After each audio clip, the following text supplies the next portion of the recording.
महिलांनो, जबाबदाऱ्या सांभाळत आरोग्याचीही काळजी घ्या. गडहिंग्लज येथील सुप्रसिद्ध स्त्रीरोग तज्ज्ञ डॉक्टर सीमा पाटणे यांचं प्रतिपादन. संत गजाननमध्ये महिला दिनानिमित्त झाले चर्चासत्र.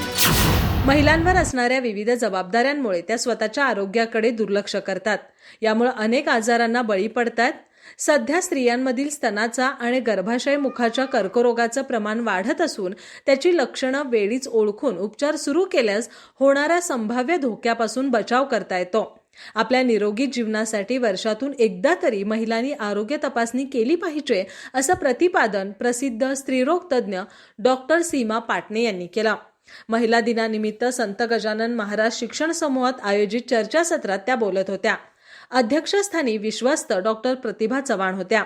स्वागत आणि प्रास्ताविक प्राचार्य रोहिणी पाटील यांनी केलं. प्रतिमा पूजनाने चर्चासत्राची सुरुवात झाली.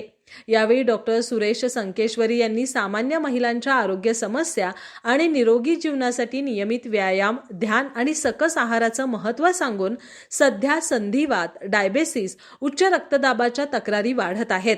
यामुळे स्त्रियांनी प्रथम आरोग्याला प्राधान्य द्यावं असं सांगितलं. अध्यक्षस्थानावरून बोलताना डॉक्टर प्रतिभा चव्हाण म्हणाल्या, भारतात स्त्रियांचे आजार म्हणजे केवळ गरोदरपणा आणि बाळंतपणा एवढ्यापुरतच मर्यादित आहेत.